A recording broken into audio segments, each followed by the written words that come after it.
चलिए सीधे आपको हम लिए चलते हैं दो धर्म नगरियों में, जहां हरिद्वार से जुड़ रही हैं मलिका हमारी सहयोगी और प्रयागराज से जुड़ रहे हैं अभिषेक मिश्रा। लेकिन इस वक्त आपको हम लिए चलते हैं और साथ ही आपको ये भी बता दें संजय शर्मा भी जुड़ चुके हैं कुरुक्षेत्र से। लेकिन सबसे पहले हरिद्वार की हम बात कर लेते हैं, वहीं रुक कर लेते हैं। क्या कुछ कह रहे हैं मलिका वहां पर साधु संत लोग और ज्योतिषाचार्य, क्योंकि आज आंशिक सूर्य ग्रहण देखने वाले हैं।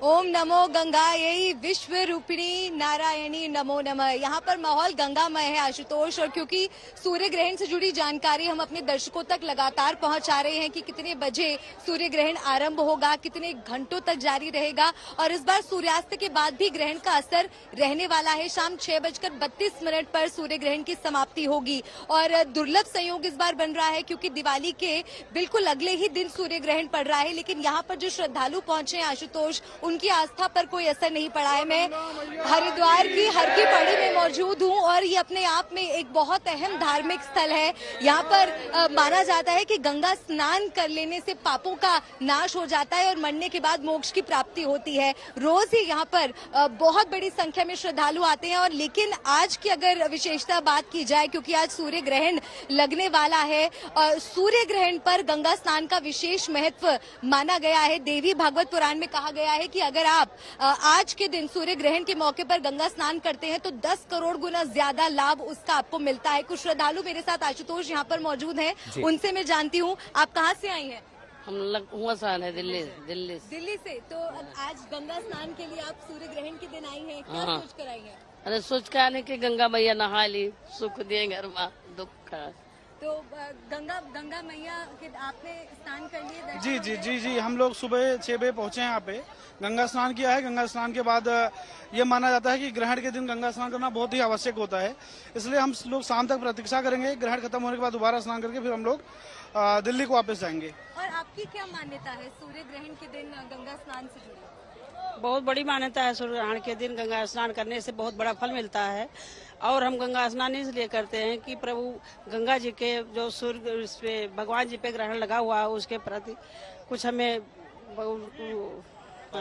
क्या मन में भावनाएं लेकर आए हैं यहाँ पर? बस आज गंगा स्नान करने से कुछ हमारे फ्यूचर का कुछ उद्धार हो जाए, कुछ अच्छा हो जाए, इसलिए आए हैं अपना गंगा स्नान करने। यहाँ पर आज ग्रहण है, इस वजह से सब लोग कहते हैं कि ग्रहण के दिन गंगा स्नान करने से बहुत पुण्य मिलता है, इस वजह से आए हैं। आप भी पुण्य कमाने आए हैं? बिल्कुल पुण्य कमाने आए हैं। माता रानी बस अपनी कृपा बनाए रखे।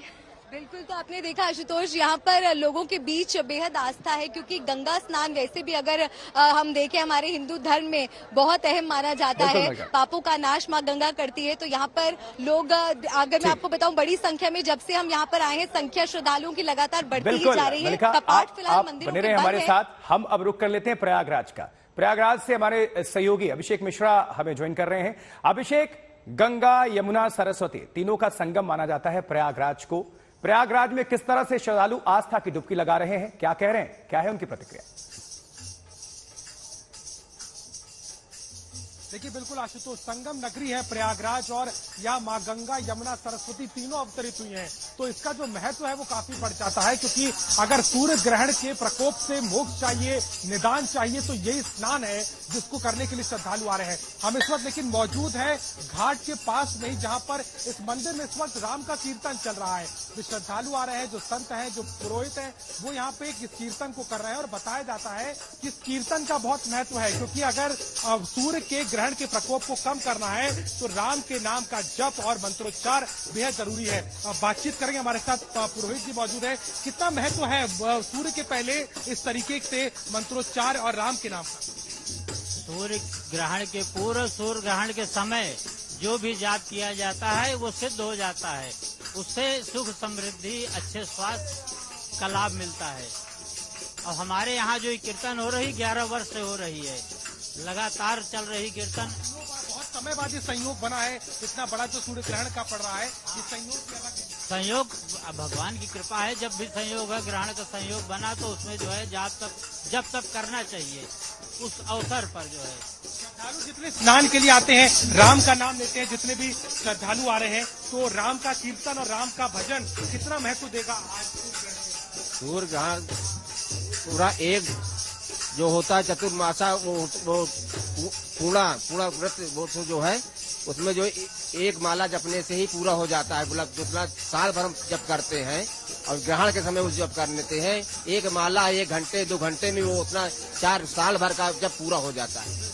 आप सुन रहे हैं आशुतोष किस तरीके से आप राम का नाम हो, कीर्तन हो, मंत्रोच्चार हो, क्योंकि इस बार चूंकि जो सूर्य ग्रहण पड़ा है तुला राशि में सूर्य और चंद्रमा दोनों के आने का ये प्रसंग होता है और ऐसे में इस बार कई राशियों पर इसका असर है। लेकिन जितने भी श्रद्धालु संगम नगरी इलाहाबाद आ रहे हैं वो एक तरफ संगम में डुबकी लगाते हैं और उसके बाद मंदिरों में यहाँ जो भजन और कीर्तन चल रहा है उससे कहीं ना कहीं अपने कष्टों को कम करने के लिए यहाँ पर बड़ी संख्या में आते हुए नजर आ रहे हैं। बिल्कुल अभिषेक, आप हमारे साथ बने रहे और प्रयागराज में क्या कुछ चल रहा है हमने तस्वीरों के माध्यम से दिखाया और मलिका भी जुड़ी हुई है हरिद्वार। लेकिन अब हम चलेंगे कुरुक्षेत्र, संजय शर्मा का रुख करेंगे। संजय, आज सूर्य ग्रहण का असर कहां कहां पर होगा, कहां नहीं होगा और क्या कह रहे हैं कुरुक्षेत्र के लोग? कुरुक्षेत्र का असर यूं तो पूर्वी भारत में नहीं है, दक्षिण भारत में भी कम है, सबसे ज्यादा मध्य भारत और पश्चिम भारत की ओर है। अभी मैं अपने कैमरामैन आलोक दास से कहूंगा कि यहाँ ब्रह्म सरोवर है, हम उस नगरी में है। धर्म क्षेत्रे कुरुक्षेत्रे समवेता युयुत्सव।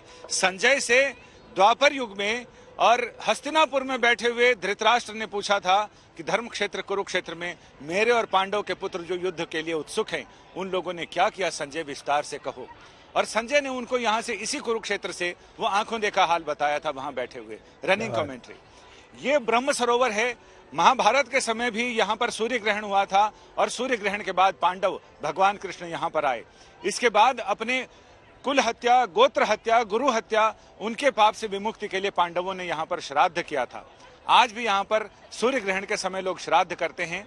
साल का ये आखिरी ग्रहण है, सूर्य ग्रहण है। इसके बाद 8 नवंबर को चंद्र ग्रहण होगा। इसके बाद अब अगले साल 2023 में बात होगी ग्रहण की। यहाँ कुछ लोग मिथिला के लोग आए हुए हैं जो विशेष तौर से इसी जगह आए हैं क्योंकि सूर्य ग्रहण में उन्हें यहाँ पर रुद्राभिषेक करना है, चंडी पाठ करना है और इसके साथ ही वहाँ वो गीता पाठ कर रहे हैं। तो ऐसे बहुत सारे लोग हैं जगह जगह। ये ब्रह्म सरोवर 2 किलोमीटर के रेडियस में फैला हुआ है। ये कहते हैं कि ब्रह्मा जी ने यहाँ पर यज्ञ किया था और उसके बाद यहीं पर ही वो सरोवर बनाया गया। इस पवित्र जल में स्नान करने के लिए अभी सुबह से लोगों का आने का सिलसिला जारी है, लेकिन जब ग्रहण का काल आएगा उस समय ग्रहण काल में यहाँ पर तिल धरने की जगह नहीं मिलती। मैं पिछले कई वर्षों से यहाँ पर सूर्य ग्रहण देख चुका हूँ। बहुत अद्भुत दृश्य होता है और यहाँ पर यहाँ की जो वेधशाला है वहाँ के वैज्ञानिक उसका अध्ययन करते हैं, सूर्य ग्रहण का बड़ी बड़ी दूरबीनें लगाते हैं। तो जो धर्मभीरु देश है उसमें ये खगोलीय घटना है, लेकिन ऐसी खगोलीय घटना है जिसका आध्यात्मिक महत्व है, जिसका पौराणिक महत्व है और लोग अपनी इष्ट कामना से यहाँ ग्रहण के समय यहाँ आते हैं और कहते हैं कि प्रयाग में और हरिद्वार में, वाराणसी में, वैसे तो ग्रहण के समय वाराणसी का बहुत महत्व है, लेकिन सूर्य ग्रहण अगर होता है तो उस समय कुरुक्षेत्र से ज्यादा महत्व किसी धरती का नहीं है।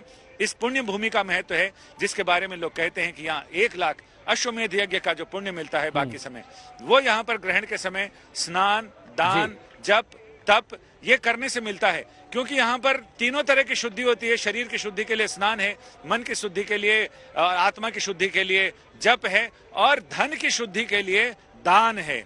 वो तीनों तरह की शुद्धियां यहाँ पर होती हैं और इसीलिए ग्रहण काल में लोग यहाँ पहुँचते हैं और ग्रहण काल में जप तप करके अपने पुण्य के भागीदार बनते हैं। और आपने भी कुरुक्षेत्र के महत्व को बड़े ही आध्यात्मिक तरीके से समझाया और कमाल की बात है, टाइमिंग देखिए, उस वक्त भी महाभारत में वहां से संजय जी ही बता रहे थे और इस वक्त भी कुरुक्षेत्र से संजय जुड़े हुए हैं जो दर्शकों को जानकारी साझा कर रहे हैं। हमारे तीनों सहयोगियों का बहुत बहुत धन्यवाद।